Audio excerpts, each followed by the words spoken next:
उठाओ और लेके जाओ। तो बहनों, आप ही की चलती है, कमान आप ही के हाथ में, और इसलिए ऋषि ने आप ही को नींव बनाया।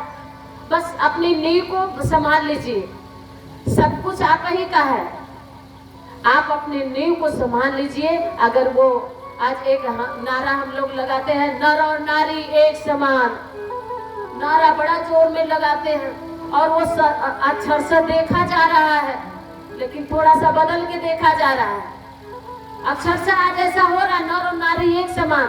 हमारे युग ऋषि ने नारा दिया था कि नर और नारी एक समान। कब दिया था? जब नारियों को तड़ा जाता था, पीटा जाता था, नारियों को जूती बनाया जा रहा, नारी नर की खान है, नारी नरक की खान है, नारी लीलार नहीं देखना चाहिए, ये वो जो दुनिया भर का चला। तब वहां ऋषियों ने नारा दिया कि नर और नारी एक समान। भैया, मारने ताड़ने लायक नहीं है, नारी नरक की खान नहीं है, बल्कि नारी नर की खान है, नरक की नहीं है। वो उल्टा अर्थ लगा लिया, बात को समझ नहीं पाया। तब उन्होंने कहा कि नारी नर और नारी एक समान, और आज के लोग भी उल्टे अर्थ लगा लिए। नर और नारी एक समान का मतलब ये नहीं समझे कि दोनों को सम्मान चाहिए, दोनों का कर्तव्य ऐसा होना चाहिए, सम्माननीय नारी को होना चाहिए ना। अब क्या वो अक्षर से क्या दिखा रही है? नर फटा जींस पहने तो नारी भी फटा जींस, एक समान हो गई, नर और नारी एक समान। इसके लिए नहीं बता, बस अर्थ का अनर्थ होता जा रहा है। न्यू तो आपको दे दी गई है, कमान आपको दे दी गई है, और आज अगर न्यू हिल रही है तो बस आपके कारण हिल रही है। अब एक आप लोगों को छोटा सा बता दें, बहुत ही मार्मिक और बहुत ही सच्ची बात, ध्यान से सुनिएगा। आज हमारे बच्चे नालायक हो रहे हैं। आज हमारा भारत जो जगत गुरु की गद्दी पर आसीन था, आज वो खसकती जा रही है गद्दी। तो उसका कारण कहां से गड़बड़ हो रहा है, नींव कहां से गड़बड़ हो रही, सुनिए ध्यान से। पहले की इसमें जो बाबूजी लोग बैठे हैं सफेद बाल वाले, जिनका प्रवेश पत्र मिल गया है यमराज का, छुट्टी जब वो एग्जाम आता है ना, तो प्रिंसिपल साहब के यहाँ से आ जाता है प्रवेश पत्र। अब यमराज महोदय का प्रवेश पत्र, ये सफेद बाल। तो आप लोग और जो बूढ़ी माता जी हो लगी, उन्हें ज्यादा समझ में आएगा बात। पहले जब हमारे बच्चों की शादी होती थी, तो न्यू जरा देखिए संस्कार की। पहले लड़की कन्या का वर ढूंढने के लिए माँ बाप नहीं जाते थे, माँ बाप के पुरोहित जाते थे।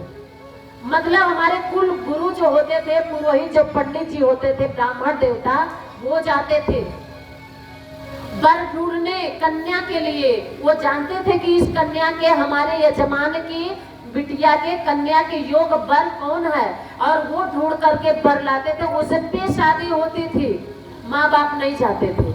वहां देखिए कितनी अच्छे संस्कार थे। एक माता पिता अपनी कन्या का वर ढूंढने की जिम्मेदारी अपने पुरोहित पर छोड़ देते थे। इतना विश्वास हुआ करता था अपने पुरोहित पे। नींव वहीं से गड़बड़ हो रही है। आज किसी को विश्वास है क्या? नहीं होगा। तब विश्वास क्यों था? इसलिए विश्वास था कि तब अगर पंडित जी का 10 साल का पोता भी घर में से बाहर निकलता था ना, तो उस पोते को हमारे 80 साल के बाबूजी बूढ़े भी पांव छूकर पंडित जी के पोते को भी प्रणाम करते थे। क्यों?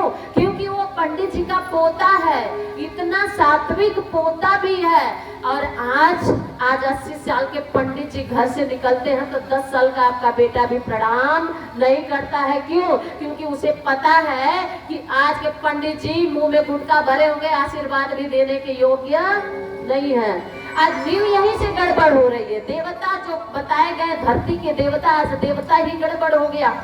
तो पुरोहितों पर अब ना विश्वास करने लायक रह गया, ना माता पिता विश्वास करते हैं, ना पुरोहित विश्वास करते हैं। अब क्या हो गया?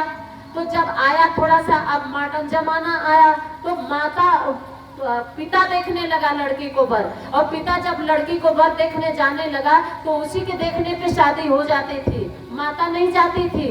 फिर इसके बाद आया थोड़ा सा और जमाना आगे बढ़ा, तो अब माता को अपने पिता पे, अपने पति पे भी विश्वास नहीं कि हमारी बिटिया के लिए पता नहीं योग वर ढूंढेगा हमारा पति की नहीं। अब अपने पति पे विश्वास नहीं, पुरोहित का विश्वास गया, पति का विश्वास गया। अब माता अपने पति के साथ जाने लगी वर ढूंढने। आप लोग नहीं जाते हो देखने? लड़का नहीं जाते हो? अभी बचा है कुछ? वो आप नहीं, आप नहीं देखेंगे, हम भी देखेंगे लड़का कैसा है क्या है, वो सब देखने जाने लगे। अरे मेरे भाई बहनों, वहां तक अभी न्यू ठीक है, अभी आगे देखिए ना कितनी जर्जर हो रही है हालत। अब माता पिता जब देखने जाने लगे तो उसी पे शादी हो जाती थी, लेकिन अब माता पिता से और मॉडर्न जमाना आया। तो जब और मॉडर्न जमाना आया तो अब क्या हुआ भैया, जिनके साथ जिंदगी बिताना है वही बेचारा देख नहीं लेगा तो हम लोग के देखे क्या होगा। अब माता पिता के साथ दूल्हा भी जाने लगा, फर्क जाने लगा, लड़की देखने, लड़की देख करके फोटो आएगा, फिर मैसेज होगा, फिर क्या क्या दुनिया भर के होते रहेंगे। अब ये सब लोग अपने अपने में देखा देखी कर लेते हैं। देखा देखी तक तो ठीक था मेरे भाइयों बहनों, वहां तक भी हद तक ठीक है, कुछ जर्जर है लेकिन ठीक है। अब देखा देखी की बात, चल भैया देख लिए, तू भी देख लिए, दोनों देखा देखी कर लिए, गोरी है लकड़ी है लूली है, देख लिए, बात खत्म हो गई। लेकिन बात कहाँ खत्म हुई, दोनों जब देखने के लिए गए तो भैया लड़की लड़का का सवाल है, जरा देख लेना, देख तो लिया, अब क्या करेगा, बोला थोड़ा सा दो शब्द लड़का बात करना चाहता है लड़की से, तो चल भैया जिंदगी का सवाल है, लड़का लड़की से बातें कर लिया। अब जब बात कर लिया तो सामने तो करेगा नहीं, थोड़ा सा पर्दा के आड़ के खड़ा करेगा। अब जब वहाँ करने बात किया तो कुछ बोला, हाँ कैसी हो, ठीक है, और सब ठीक है ना, हाँ सब ठीक है, कितना पढ़ी हो, तो बेचारी अगर है तुम्हारी सवंगी पट्टी की है तो बड़ी संस्कारी है, सर नीचे करके बता देगी इतना पढ़े हैं उतना पढ़े हैं, और दूसरी कोई होगी तो फिर वो भौंगे ऊपर करके उनको बताएगी। तो वो बोले ठीक है, लेकिन वहीं तक बात अभी नहीं बनी, अब वहां से और बिगड़ गई। क्या? तो बोले अपना नंबर, अब वो नंबर का आदान प्रदान हो गया, नंबर लेके दोनों घर आए और फ्री कॉल करवा लिया, ये भी जियो का, वो भी करवा ली। अब इधर से दोनों का अभी 6 महीने बाद शादी होनी है, 6 महीने बाद शादी हो गई, रिंग सेरेमनी हुई, सगाई हुई, आधा हो गया, आधा तो हो गया रिंग सेरेमनी सगाई में, आधा जो बचा था वो चला गया मोबाइल में। इधर से वो मैसेज करती, जितना प्यार आता। पहले का जमाना ऐसा नहीं था, पहले का जमाना था कि जब चट मंगनी पट, अब आज 6 महीना पहले रिंग सेरेमनी होगी और वो 6 महीना का जो दिन बचेगा ना शादी आने तक, उसमें वो किसी लायक ही नहीं अब बचेंगे कि सिंदूरदान हो या ना हो, पति पत्नी वो सब हो गया। अब वो जितना मैसेज आया, जितना प्यार आया, दूल्हे का दुल्हन पे, दुल्हन का दूल्हे पे, सब धड़ाधड़ मैसेज करते गए, वो बेचारा पढ़ता गया, बेचारी करती गई। और फ्री कॉल है, अनलिमिटेड बात हो सकती है। अब वो अनलिमिटेड बात 12 बज जाए, 2 बज जाए, रात का हो जाए, और फ्री कॉल ही कहाँ, फिर इसके बाद रात को बढ़िया नेट चलता है तो फिर वीडियो कॉल करके, अब जो कुछ भी है मुंह भी दिखाई नहीं दिया, शादी हो गई, सब कुछ मोबाइल पे हो गया, सारा प्यार चला गया, सारी बातें खत्म हो गई, और मुंह भी बढ़िया से देख लिया। बचा क्या, कौन सा अट्रैक्शन बचा है, अब रह गया क्या बचा? शादी के बाद बचा क्या? जब शादी हो जाती है तो ना अब प्यार बचा है ना बातें रह गई है, अब दोनों में क्या बचा? बस झगड़ा लड़ाई, और झगड़ा लड़ाई दोनों में बचा। 1 साल तक तो दूल्हा बोलता है तो दुल्हन चुप रहती है, थोड़ी सरिकता दिखाती है, और 1 साल के बाद फिर दूल्हा बोलता है तो दुल्हन भी बोलना 2 साल के बाद शुरू करती है।